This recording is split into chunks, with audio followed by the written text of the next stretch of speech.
Welcome back to the Whatnauts Reactor Core number 141. My name is Kyle S. I am joined by Melissa W. Melissa, how are you? I hope to make 4 new friends today. How are you? Doing pretty good. We are here to talk about Severance Season 2. We are going to be discussing the first 5 episodes. If you guys would like to hear us talk about the entirety of Season 1, we have discussed that on one of our other podcasts, The Review Show. You guys can just look here at our YouTube channel, search us on our podcast thing. There might be a link down below if I remember to put that in. But we had a great discussion on Season 1. Don't skip out on that.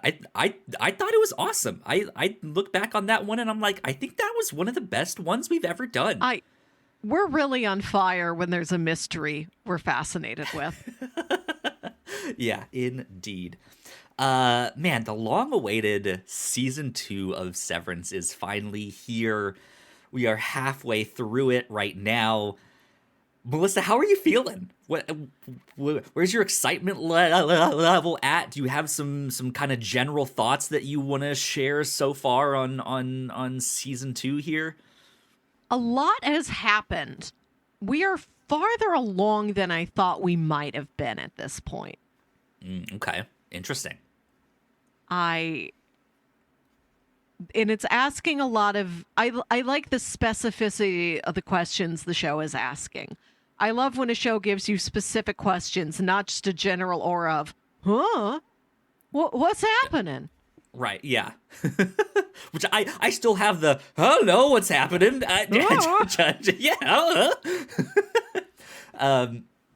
Yeah, I'm having a great time so far with Season 2. I'm super excited about this. We rewatched that first season not too long ago, so everything is fresh in my mind.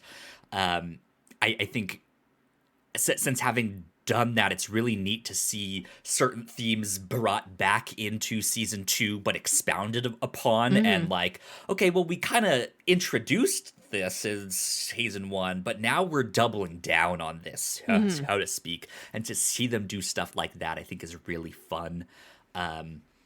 They've taken it in directions I was not expecting. We've gotten to see some sequences of things in there that I never thought in a million years we'd get to watch. Episode 4 in particular was wild. Yeah. And it just drops you in media res. You're shocked. You don't know what you're looking at. I like that. It's so much fun. I'm so excited that Season 2 is here. I really enjoy it so far. I know in terms of like speculation as like where this season will end and then beyond. I know Ben Stiller has been out there being like, yeah, I know you know what the ending of Severance is. And I think, keyword I think, he said it's 3 seasons total. But I don't quote me on that. I'm not 100% certain. But regardless, I kind of like that idea that we have a complex mystery here with a set. Like, no, we're making this many seasons, whether it's 3 or 4, or who knows, right? But like, there is an end in sight. There is an end goal here, and I think even despite some of the advances of this second season and some of the mysteries that are still unexplained, I still feel like, yeah, we've made a lot of progress. There's a lot that is happening, and it's just a good, fun ride. So I'm excited to be back in micro data processing, or whatever macro Big data. There you go. So one of the specific questions this season is really asking is that Lumon keeps pushing for Mark to complete a project called Cold Harbor. And the questions are, what exactly does Cold Harbor do? Why do they need it done on this timeline? Why does it have to be Mark? Yeah. That is an interesting thing for sure. And yeah, I mean, it's still just like, what exactly are they doing down there? Like even at like even unearthing this Cold Harbor project, right? It is a morsel. It's a step, but I still Yes. have no idea. We Yeah, get and you one don't. other little hint at maybe what it is in these first 5 episodes, but we're still Yeah. just completely in the dark on certain things. And what it means to, obviously, this is the point of macro data refinement. How does this fit in with everything else we've seen down in the severed floor? How does this relate to optics and design or the goats? Yeah, the goats indeed, which we got more of here in the start of Many more season goats. 2. So yeah, I mean, obviously, if you guys are checking out this podcast, we're expecting you to have listened or not listened, to have watched the first 5 episodes of Severance already. I don't think we really need to do much of a synopsis. But I will put out a spoiler alert. I know we've mentioned a few smaller things, but I think kind of from here on out, let's just dive in and go into some of the spoilers and stuff and start breaking it down. So here's our little spoiler alert thing. There you go. Episode 1. We start with just some wild stuff that I was not really expecting. I know we got to see a bit of it in the trailer, in the teasers leading up to it, but Mark's and he wakes back up inside the office, runs down all the hallways, gets to his workspace, and there's new characters there. Yes. There's new people there. It's not the old crew. Melissa, your thoughts here on this kind of first, what's happening? That was the hook in the first trailer. Yeah. I really liked it. I like that cast that they assembled, how it's like there's like girl and guy and old guy, and it's like just on the vaguest sense structurally similar to MDR. Yeah. And I wish they stuck around a little bit longer. I wonder if we're going to see them again. Bob Balaban says something interesting. Him and Alia Shawkat are from they're all from other Lumens, but they're from a Lumen that closed. And we don't know what that one did or why it closed, but now they've been hired again here. And then after that experiment fails and Milchick realizes, okay, Mark needs his team back. You see Audi Mark, I think, walking up to the Lumen building as security is leading Bob Balaban out. And he's like, I broke a lease in Grand Rapids to come here. Now you've given me another reason to sue. Which is a small line that's been sort of glossed over. And I'm really curious if there's more of a story there.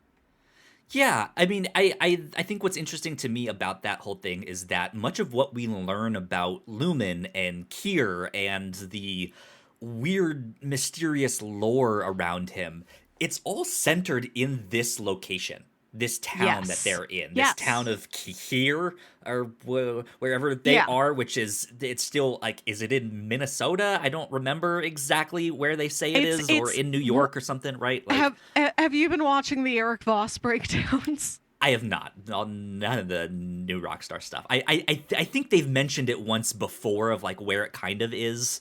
Eric Voss is my Kier, and I follow his word. And he zoomed in on like pieces of mail, and it says the town is Kier PE, which is no existing state or province abbreviation up in Canada. Right. And he's like, I think this is like Principality of Egan, and we're in a world where there is a whole state, this like work state that is just owned by Lumen. And when you see that claymation video about the Macrodat uprising, and it has these lit up dots all over the globe where there are Lumen factories, and he's like, some of the shapes don't line up. And I think it mentions like, we have factories in over this many number of countries. And he's like, that's more countries than there are. So this is a world with geographical differences where maybe there are a number of other places like this that are Lumen-owned sovereign states. Interesting. Yeah, because that's what I was getting at, is that they have other Lumen factories or workplaces in these other countries, and that seems so strange to me, considering everything seems so specific to this location. Yes. So I don't know what they do or why they're Yeah, important or why they I'm got shut I'm down, but it's with just you. one of those, okay, Yes. Like weird. if everything seems to be hinging on this one guy in this one department of this one Lumen location, what's the rest of it for? I'm with you. Yeah, yeah. So yeah, I assume we will get to see some other details about them, because they exit pretty quickly. Of just like, this isn't working. Mark is not having it at all, which I thought was pretty great. But this, I think, immediately opens the door to something we talked about for season 1, is this idea of this kind of split this doubling of a person, or a split of a person, right? You said, like, if you squint, it's girl guy and older guy, right? Like, that's kind of this doubling of Yes. these other people. And you had mentioned something to me about episode Yes. 2, when I hadn't gotten there yet, that it starts to introduce a couple characters, however inconsequential they may or may not be, that if you squint, they're just Yes. like, I think you used the word structurally,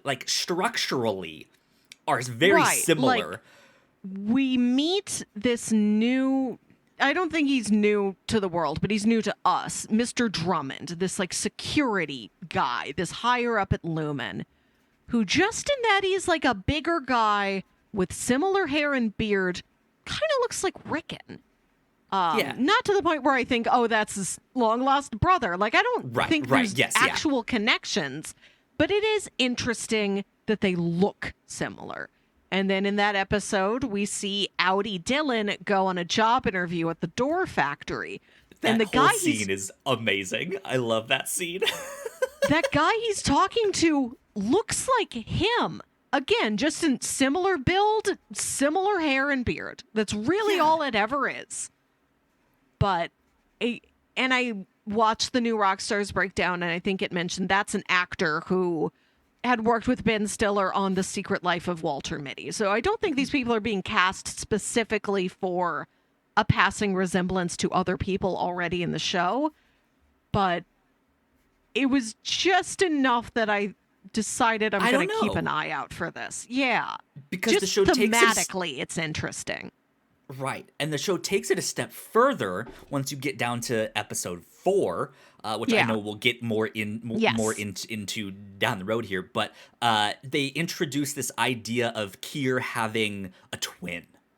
Also, they start to see themselves like about like 70 to 100 yards away, but they're like, that's Mark, but Mark is standing right here. Right. What is happening? And it is like this lost sequence, and I mean it's Jack's the show. dad. Yeah, exactly. It's Jack's dad appearing in the jungle, and it's just kind of wild to see that they're now expanding upon this idea of this other self, this other kind of representation or being that looks or thinks or acts similar to you, right? And I find that stuff fascinating, even if it's not everyone that's getting that treatment, or if it doesn't really turn out to be anything. It's just this underlying really neat theme. Yes. And again, in the breakdown, they talk about how those are separate actors playing the visions of MDR who they see in the woods pointing. So it's not like they just copied them digitally. It is like, this is somebody who kind of looks like Adam Scott, and we put him in the right like wig and suit. And he's 50 yards away. Right. And that's enough, and that's all you need. Yeah.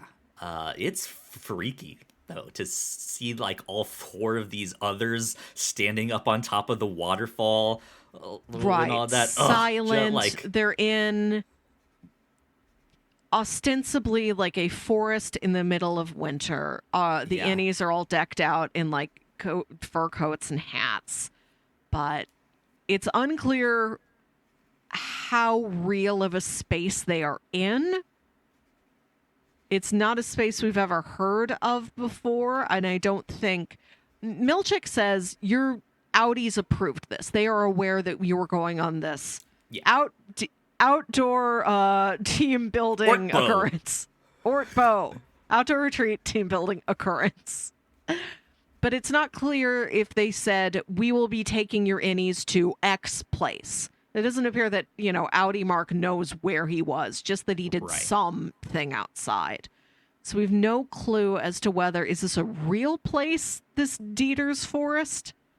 How real is the story of Dieter? Is that cooked up specifically for the Ortbo? Yeah, it's fascinating to think about there, because it is in the same way that you mentioned the I'm gonna skip ahead to episode 4, but I should hold my thoughts on that. Let's back up a little bit before we get ahead of ourselves here. Miss Cobell. Yes. No longer working on the severed floor. They have kind of kicked her out, fired her. They offer her one more chance when she kind of complains and is like, hey, you need me for all of the stuff. But I think ultimately she doesn't take it. And it is Jamel Hellman's character that gets promoted up. We get Mr. Milkshake. And he's doing a phenomenal job. His performance this season so far has been, I mean, it was great in season 1. It's been spectacular in season 2. Milchick absolute remains standout. He remains my favorite character and maybe my favorite performance on the show. He is so... You think you can read how he's feeling, in that it seems like he wants to be following the rules, but he doesn't have the same fervor for the actual lore of Kier that other characters have. He's like, I follow rules. This is just what they are. This is just what the company line is. You can kind of see how he feels, but you have no context as to why and what his intentions are in the bigger picture and why he wound up here. Yeah. I can't wait to learn more about Milchick. Yeah.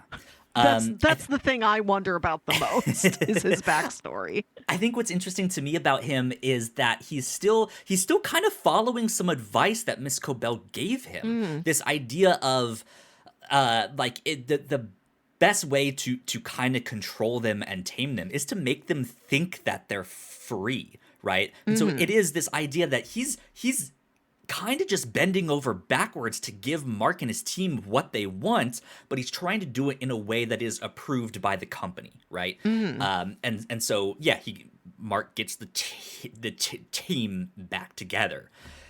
They want to learn more about like what's happening, so they get to explore a little bit more. We learn this whole new like goat floor. It's not just that one room, but there's a whole like place with grass in there. What is happening? Wild. Then also I think to send them out on this Ortbo and teach them a little bit more lore that is not standard, that is not the like it's a part of the company, but it's not what we usually teach. Like we kind of keep this hidden, which I don't know how much he's lying about that, because he also called that waterfall the tallest waterfall in the world. It's like 20 feet tall. Right, yeah, it's like maybe like 20 to 30 feet tall. And again, I think that's the Lumon script. I don't think Milchick specifically, personally, I think he only does what he is told and has an allegiance to the principle of doing what he is told. But we don't quite know why it's Lumon as opposed to anything else yet. Yeah, he seems to have a soft spot for both Lumon and Miss Cobell, even though he's not like pining for her to come back or anything like that. We do also get to see a moment where the board gifts him these paintings, and it's all these like classic Keir paintings of him, like Lois and Clark out on the expedition trail, but it's a black version of Keir. Mm-hmm. And they say like this is canon. Which is Yeah, just like, wait, what? Like, just for him, you changed what's canon? This is so bizarre. It is so weird.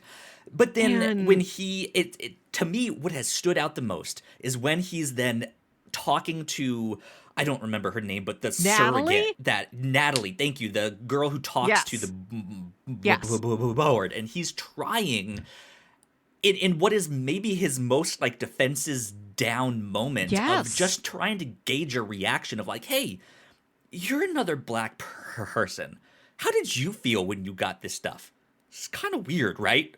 Like he even has his like, this is a little odd. Like, I've worked hard to be here. Yes. I understand what it takes to be in the position that I'm in, but even this is kind of strange. And without saying a word, just the pained look on her face too is just phenomenal. Where she just says nothing and moves on. Yes. It's just like, oh fuck, man, this is so good. I'm fascinated by Natalie because She feels like she has a gun to her head the entire time. yes, she isn't severed as far as we know, but she is not herself. We never have an opportunity to see who Natalie might be when she's not acting as the surrogate for the board. And you wonder, Right. when isn't she doing that? What is there ever a single other thing she does? What is her downtime? Are you ever going to run into her at like Pip's diner? She feels trapped, and we know she's constantly being listened to, but the looks she'll give Milchick, you wonder, like, is she being watched? Is she being surveilled in other I assume ways? they are, yeah. They've Why mentioned is there- cameras before, especially on the severed she- floor, but There's the board and there's her. And if her job is so important, why isn't there another? Why doesn't she have a team? Why is it only always Natalie? I have no idea. Yeah, I love their interactions so far this season. That has been a surprise standout for me. But then we also have Miss Huang. What is your read on her? This is so weird. This little child that is down there on the severed floor. What is happening? I feel like again, the way the characters keep quoting Keir, I keep quoting Eric Voss.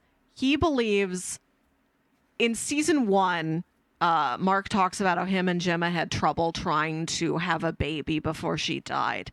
And he's like, I wonder if she went to Lumon for some secret fertility treatment, and that's who Miss Huang is. And you look at her and you I had a similar thought. kind of do the math. Yeah. I had a similar thought, but obviously she has been quote unquote dead to Mark's Audi for 2 or 3 years now, I believe is vaguely where the timeline is. So it wouldn't be Mark's biological child. Again, but you don't know what Lumon can do. Maybe Sure, she- yeah. I mean, they some grew up in a lab real accelerated fast. something. Or- Who knows? Or maybe she isn't, but she is supposed to represent that to him. Like she was cast in the world of the show to look like she would be the child of him and Gemma. Yeah, And or even that's just a supposed younger to do version something of to him. her, right? If he has seen like baby photos of her, or like child photos of her, right? Oh, true. Something like that. I have Perhaps. another thought on who she potentially is. I wonder if that's Milchick's kid. And I know that one's a bit out there, kind of thing. But with the promotion, it seems like he's spending a lot more time with and in the company doing that stuff. I'm wondering to get him to play along with that. He was like, well, if you promoted me regularly, normally, like, I wouldn't have enough for childcare or this or that. Like, what can we do here? That one's just a real far out speculation. Well, he doesn't. I doubt and that will be true. Milchick is a character who we have seen can have as close to a nurturing side as you could get in this environment. Where in season 1, when he does things for MDR, like it's the music dance experience, it's the egg party, he does seem sincerely pleased that they've reached a certain milestone and he gets to have this small bit of social enjoyment time with them. I think even with the funeral that we get to see in episode 5, like he's bending the rules a little bit to accommodate them and be kind in his own way, right? But he does not act this way with Miss Huang. He seems exasperated that she's there, and she seems like she's trying to one-up him. Interesting. Yeah. Who knows? But she is a mystery, for sure. Cobell went to, like, the Myrtle Egan School for Girls or something like that, right? Yes. So Miss Huang might be... Maybe what she's doing now is the evolved version of something... Credit. Right. That's something Cobell might have gotten to do when she was younger that gave her this attachment to Lumon. Like, yeah, she got to do a special work study project. Wild. Yeah. The whole thing is fascinating. And the question is, Milchick isn't severed. Cobell isn't severed. Again, not as far as we know. Not in the conventional way. Her we don't know about yet. Right, yeah. I look forward to seeing, sometimes you'll get those glimpses of the Audis just in the parking lot going to or from work. I'd love if one day you just saw, like, Miss Huang's mom dropping her off, yeah. Right, out there in the minivan. Just doing a crossword puzzle while they wait for her to get off work. Right, yeah. Stuff like that. So I keep mentioning, like, the bending of the rules to accommodate this team. I think something else that's fascinating is Dylan getting to see his wife. I think we get this in episode 2 is about when this happens, or is it episode 3? Episode 3. So yeah, when I heard that this was going to be happening, I was like, okay, they're gonna make this so that maybe she can see him, but he can't see her, or the other way around, where he can see her, but she can't see him, like a one-way sided glass kind of thing, so that he would be able to see her or see his kids without really being able to interact with them. But we get to see them actually interact, and it is this kind of wild thing where he walks in and it's this room that has like 2 sections, and the first section has these TVs, like putting up like family photos and stuff like that, home videos, that kind of thing, and his Audi's wife is heading in the other section that has like a couch, right? And she eventually speaks, and he turns around and sees her, and the first thing he says is, "Oh, wow." And I think what's fascinating to me about this scene is I'm wondering if with his story specifically, because we did get to see a bit more of his Audi when he was out of a job for a little bit. And it seemed like he was just sitting on the couch, not really doing much. I'm sure he did go out to a couple other interviews, but he had that one that we saw. Doesn't seem like he was doing much. Doesn't seem like he was very helpful when taking care of the kids. He just kind of I don't know if deadbeat is the right word. Right. I don't think he's a deadbeat. I think there's some tension there between him and her. He seems like he's just a guy that means well but doesn't totally get it. Like, things don't click for him. It feels like the honeymoon period has been long gone, right?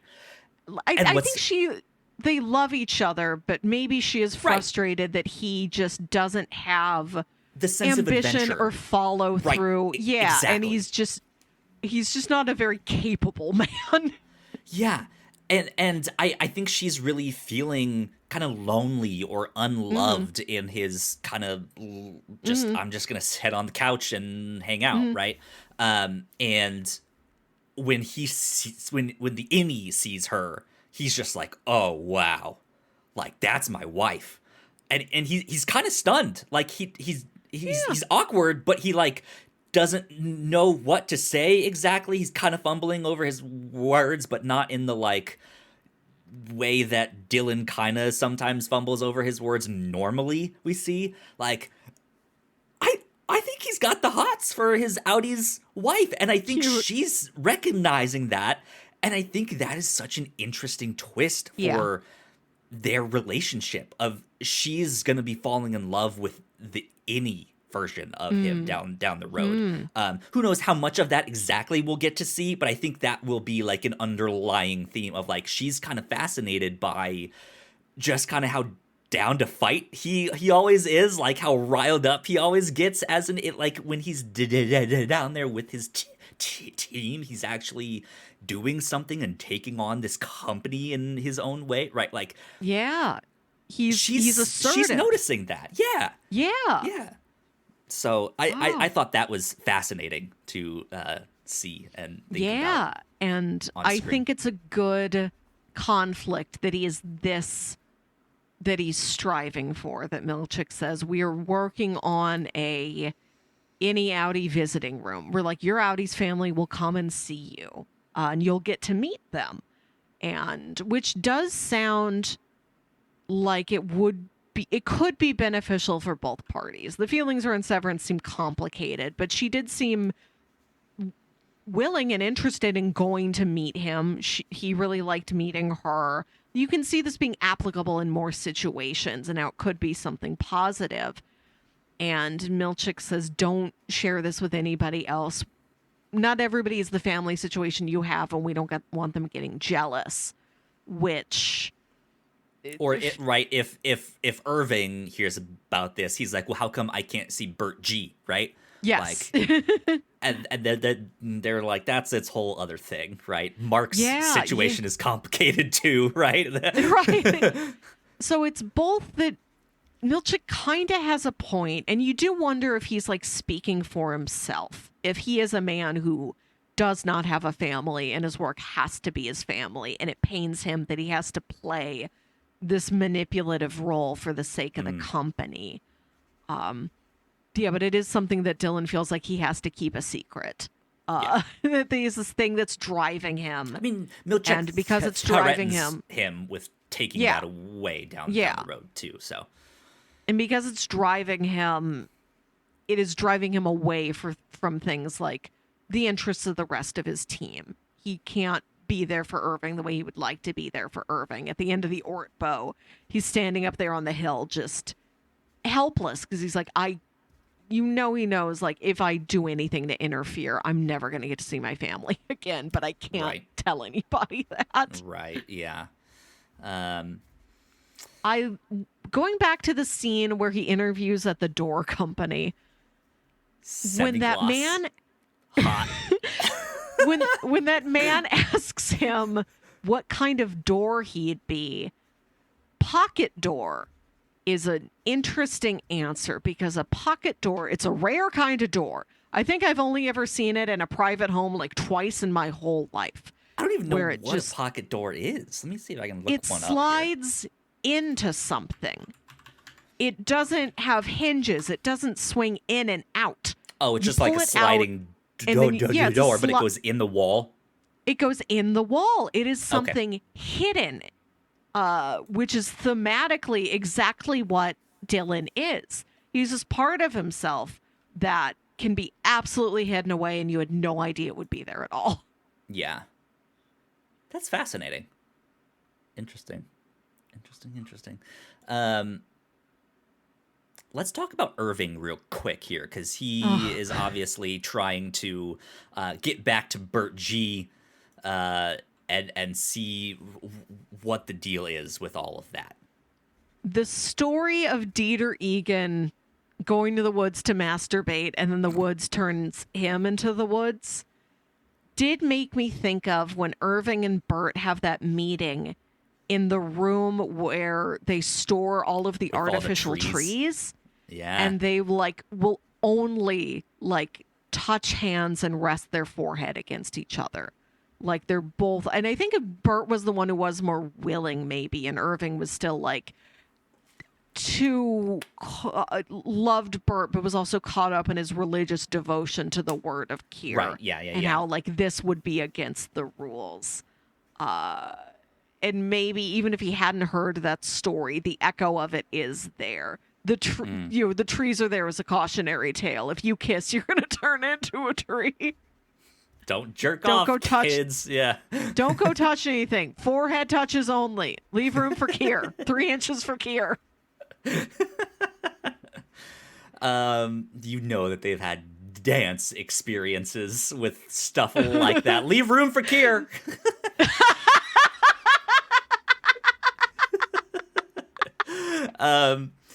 Yeah, I think what's fascinating about him is that he's still fascinated with Bert G, trying to figure out what the deal is, but he's also I feel like he's also kind of scared once he saw his husband, when he saw Bert's like Audi's husband. Fields.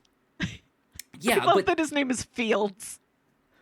Bert is also kind like he's caught on that there's, well, I guess not caught on because he was banging at his door, yelling, right? But he's curious of like,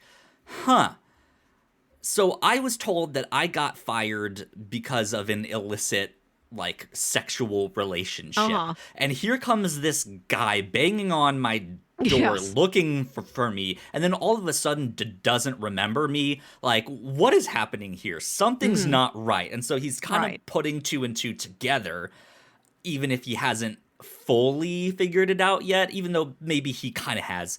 But I like that Bert is the one that is then stalking Irving. And Irving has to like go confront him like, hey, why are you following me? Right. And like, it seems like he's interested in talking things through and understanding this. And maybe, you know, John Turturro's a pretty good looking guy. Right. You know? Ain't no thing to have a threesome with these older men, right? They're having fun. In the first episode, when Milchick tells Mark the cover story that Cobell was fired because she was trying to pursue a throuple between Innie Mark and Outie Mark, that felt like a reference to Escape at Dannemora, the previous project that Ben Stiller and Patricia Arquette worked on together, where she is trying to initiate a throuple between 2 prisoners who are trying to break out of the prison where she works. Or really not, like, she's with Matt, but she really wants to be with Sweat. Yeah. Anyways, yeah, I like that situation that kind of gets turned on its head too. And then what do you think about Helena? At first, there was the question of, is she lying because she is ashamed of what she saw out there? And her life experience is so small that she's like, Night Gardener, save the gorillas?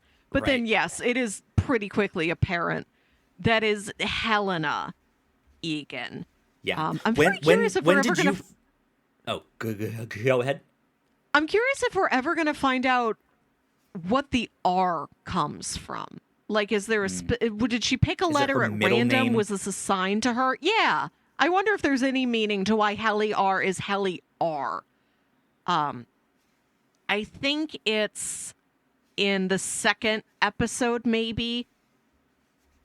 No, it would have been the third episode, because the second episode, I think, is all with the Audies, pretty much.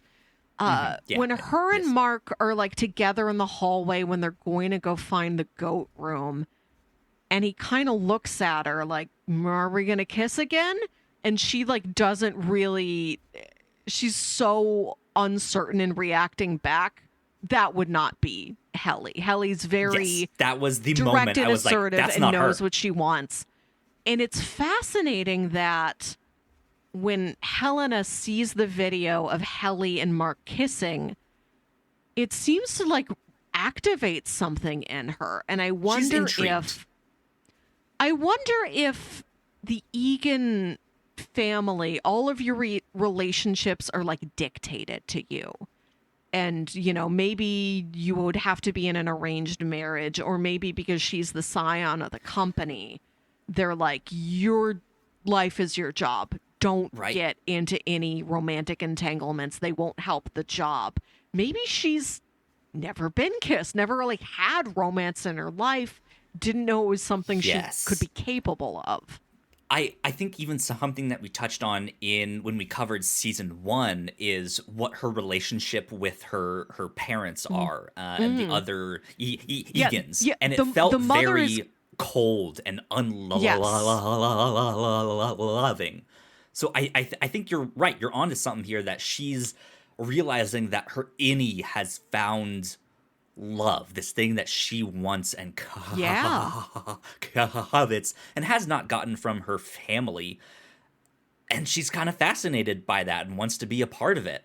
And as we find out, ends up sleeping with Mark, and it is Helena. It is not Helly that sleeps with her. So like she's getting to experience this as well, but under false pretenses and stuff like that. And so there's now this extra divide between Helly and Helena as they're fighting over the same man now, kind of. Even if Mark wants nothing to do with this, right? Helly was already trying to kill Helena, all of that stuff. Now they have one more thing. What do you mean you slept with him? I didn't get to sleep with him. He wouldn't even kiss me after that first one, right? This whole thing is messed up. The boy is mine, but between two sides of Helena, not a separate Brandy and Monica. The mother, her mother's never mentioned or alluded to. It's just her and her father, James Egan. And I wonder if we go back through the stories of the Egans. There is the original Keir Egan and his wife Imogen. I don't know if any other in-laws have been mentioned throughout the family line. I'm not sure. When we go to the perpetuity wing and there's that room of Egans who have been CEO, I don't know if any of those are Egan's in-law. Yeah, you wonder and that's I think something we were wondering about from season 1, especially with Miss Cobell. She kind of seemed like this bastard child, this shunned Egan out of wedlock that shouldn't have happened. And Mrs. Selvig mentions being a widow, and I wondered is that Cobell's story as well? Like she was supposed to marry into the Egan family, and something happened, and she's kind of got one foot in the family and one foot out of the family. Still not clear. We haven't seen her in a couple episodes. I wonder where she is. Right. I think the story with Helly and Helena was interesting. It really was from the clue of her watching that video over and over, and then the moment of them in the hall, and she's kind of backing away and unsure about the kiss. That was the moment I knew it's like, oh, that's not her. Like that's the outie. I was like, that is an interesting twist. I was like, that's maybe why she lied. Who knows? But right. I'm also I'm wondering. Go ahead. I was just gonna say I was wondering if she lied at the start. Now, did not want to complicate things with Mark and his wife. If that was Helly lying on the inside, because we at that moment we're unsure of who that was. We know she lied, but we don't know why. And if it was Helly, I can see, oh, well, if you just found out that Mark has a wife and he thought she was dead, but she's not. She's been here with us the whole time. Maybe continuing your romantic relationship with him might be a bad thing, and so kind of lying about who you are and complicating that whole thing is like, let's focus on Mark and his wife here now. Let's put that on the back burner there. But I don't know. Before she went to become a Helly R every day, I wonder what Helena Egan does with the rest of her time. Like, what exactly are the rest of her responsibilities? Again, the New Rockstars breakdown points out that in season 1, there's a scene where you see Audi Mark leaving Lumon and he's driving his car and he like almost hits Helena. And they remark he didn't seem to recognize her. So Helena Egan might not be a publicly known figure. The public might know there is an Egan daughter. Her name is Helena. I think that was the purpose of the like big reveal conference at the end of this season. She's kind of like, and here I am in the spotlight, finally. Where has she been? And Britt Lauer is, I'm not sure exactly how old she is. Probably like late 20s, early 30s. I don't know, but it seems a little, maybe a touch old to have this debutante coming out as the face of the family business. And if she's gone being Helly so much of the time, what else isn't she doing? I'm just curious. Yeah. What are her responsibilities? What is she in charge of? When they go to that long boardroom where they meet with like Mr. Drummond, I called it a boardroom. You'd think that's where the board would be. But no, they're somewhere else. They're talking on the earpiece to Natalie. Where are they? And if they're not in this room, what is it so big for? Right, yeah. It's an interesting one because even that Mr. Drummond guy at first seems like a bodyguard to her, but then is not. Like that's obviously not his role, as he's the one performing the performance review for Mr. Milchick. But like, why would the security guy need to do that? Like, that wouldn't be a security guy's role per se. So he is also some higher up thing, and I think he's kind of meant there to almost keep a leash on Helly and make sure she doesn't do much. So I don't know if she has very many other responsibilities. They just know that she is potentially a liability with Helly, this other personality of hers, so to speak, kind of wanting to escape and take things down, right? Like, I think he's kind of on babysitting duty, even though he's a higher up.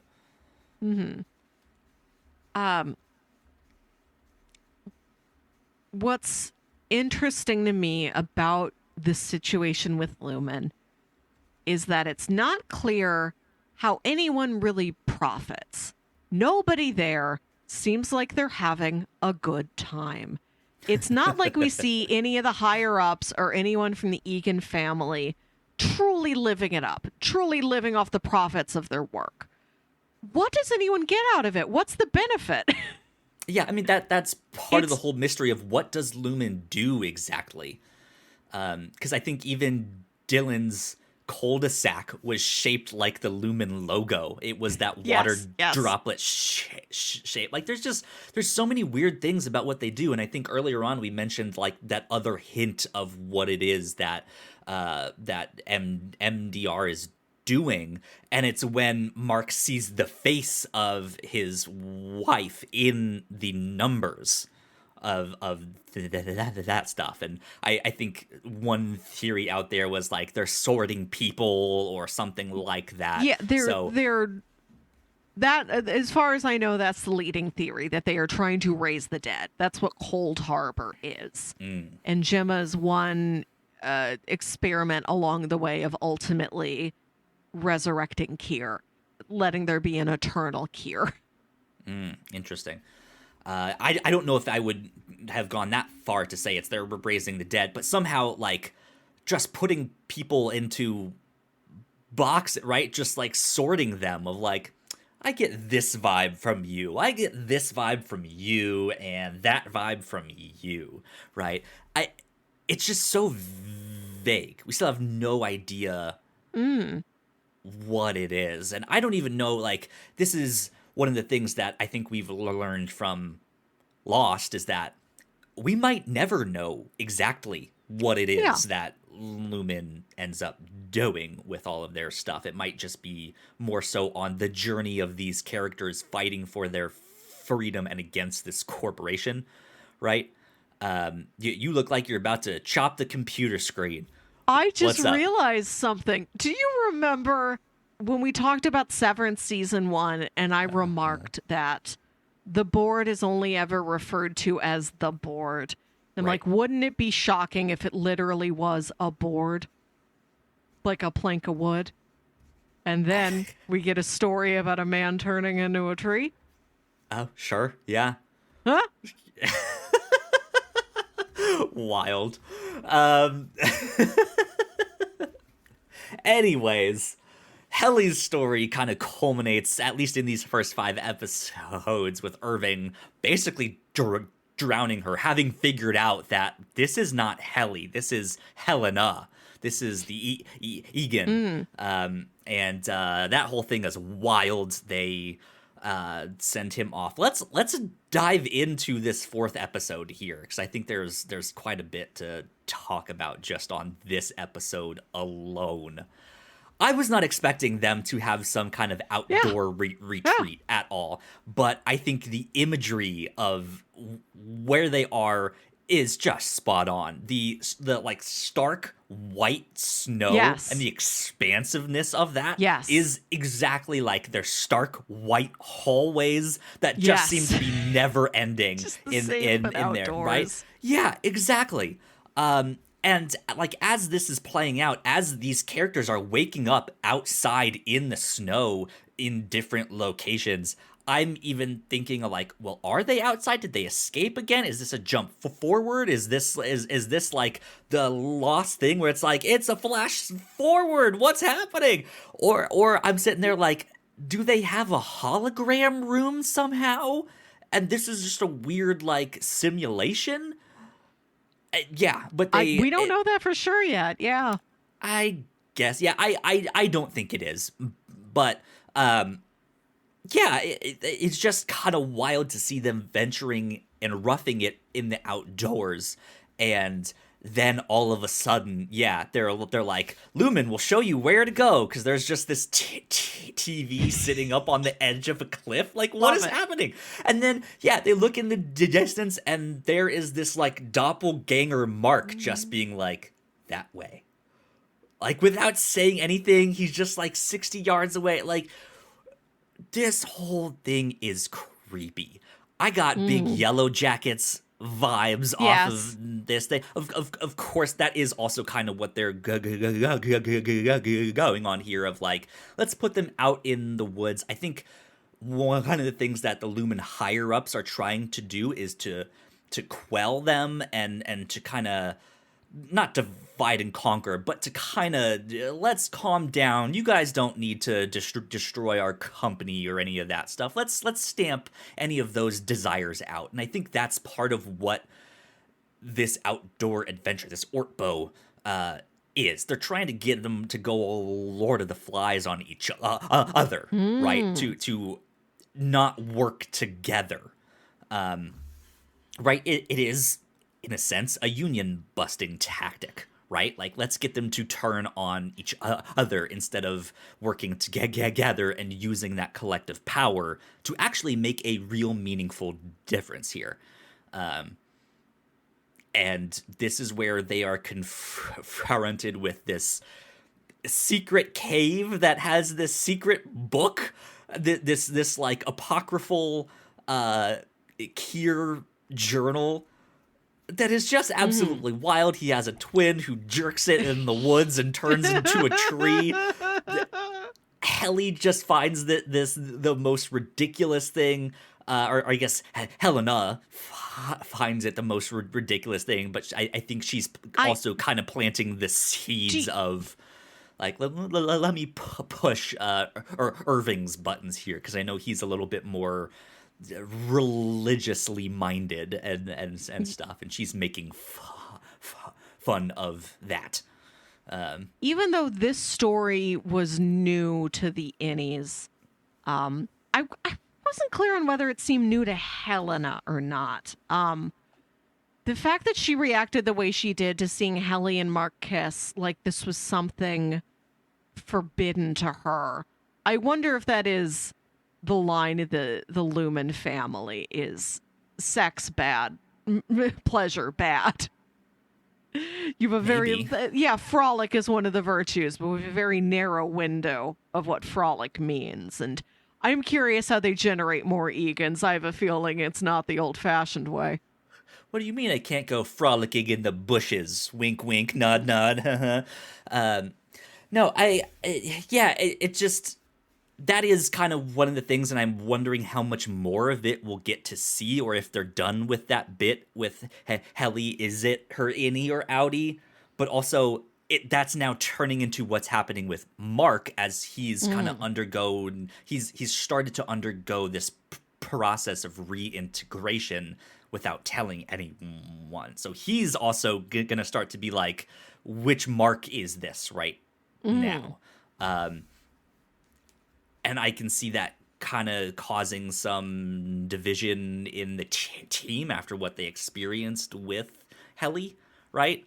I don't know if they'll take too kindly to that. I don't know, but I think that whole thing is fascinating. The whole thing is creepy to see all of these doppelgangers out there. I'm wondering exactly how far they are going to take that theme.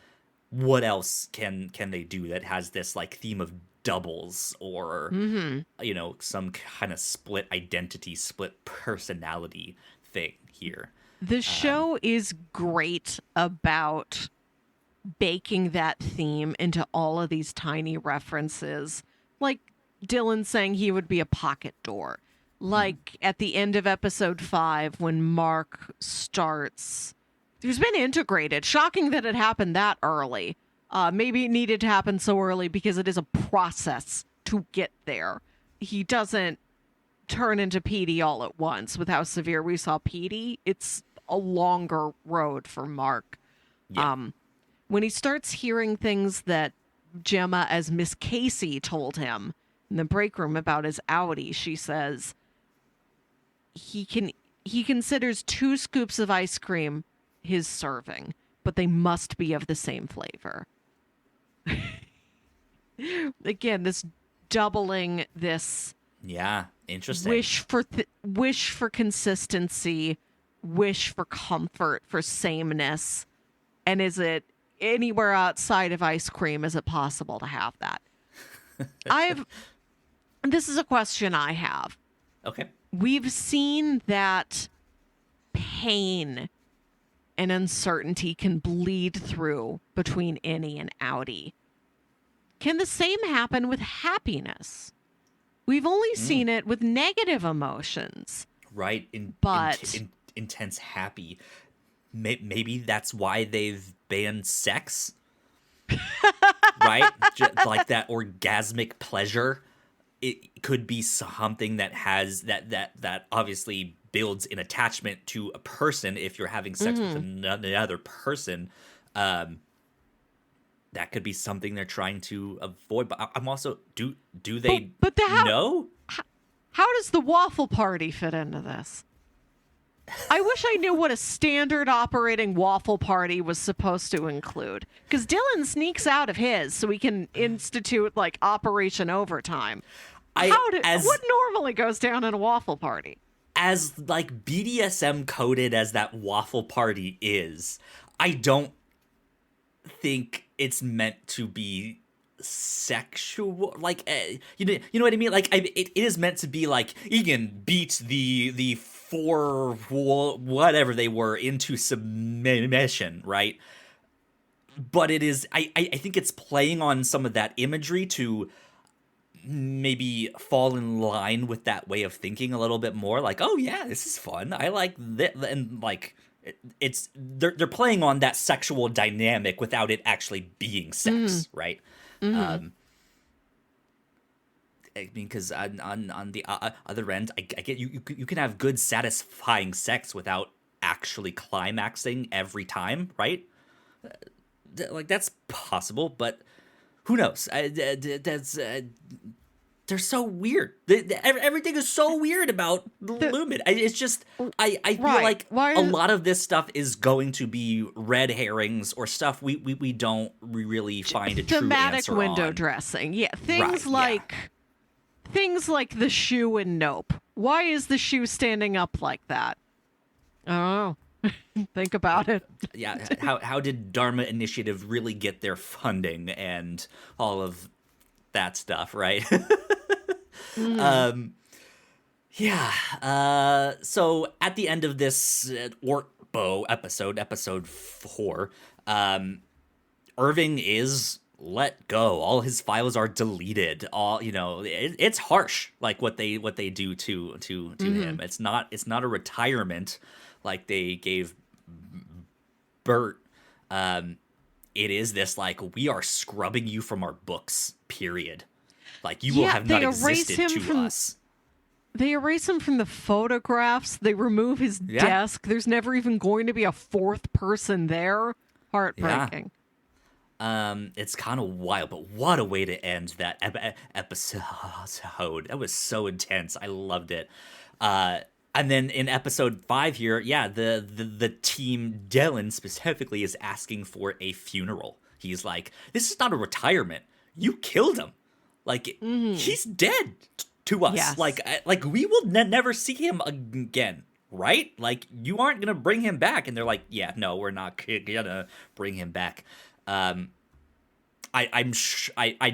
we know. I think just narratively, they will reunite somehow, some way, or at the very least, Irvin will do some important thing that allows them to do something, even if they don't see it and connect on that directly, right?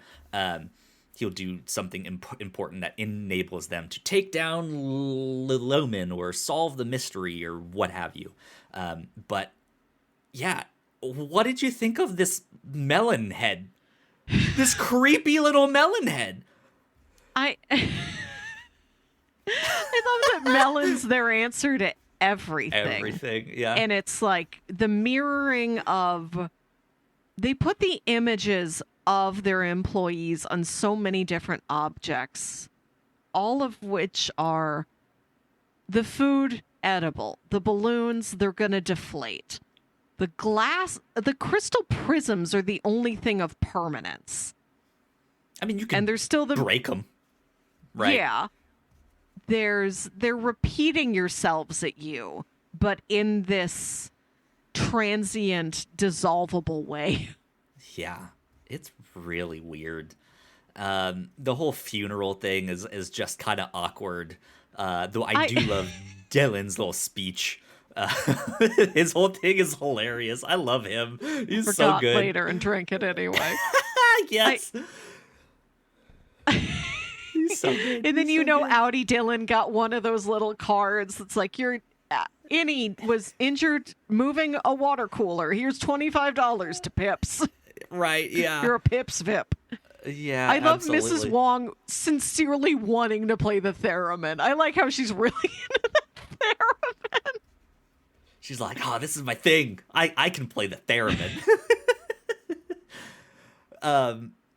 Yeah, that just the whole thing is kind of wild. I really don't know what to expect for the rest of this season. I think that's what's been so fascinating to me of like what is the ending of this season?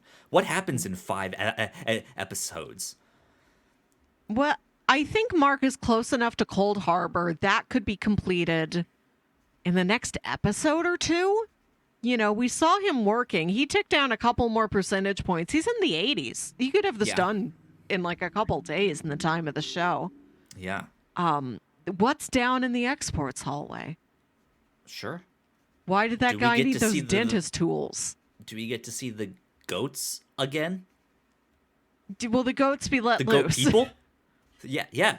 That was wild to see too. These like people dressed as goats down in there. I don't know.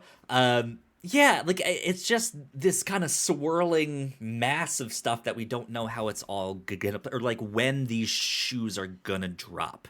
Will they Hmm. find Mark's wife? Is she being held somewhere? Is she alive still? What did they do with her? We don't know. When is Miss Cobell, Miss Helvig, gonna come back? Is she joining that one guy to sue them and start some big class action Hmm. lawsuit? Hmm. Is she unearthing some kind of big secret, staging a coup? Uh, when will? Yeah, I mean, I just I'd will Mark have some big incident with the yeah. reintegration happening, like right as things are finalizing with Cold Harbor? Will something stop that? Should he finish Cold Harbor?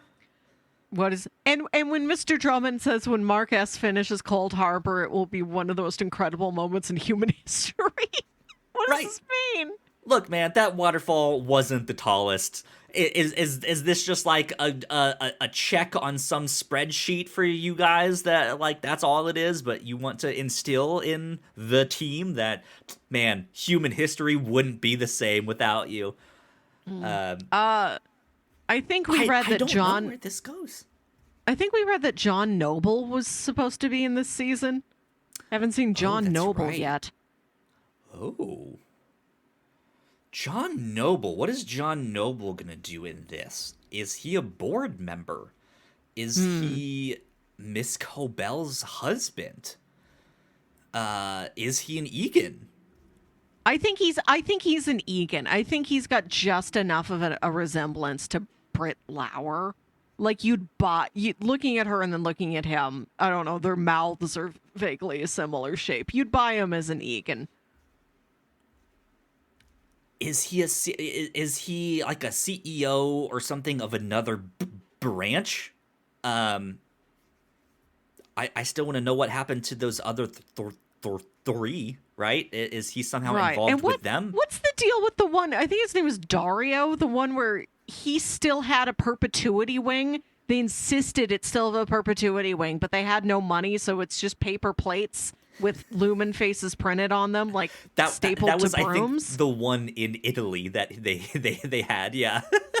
What?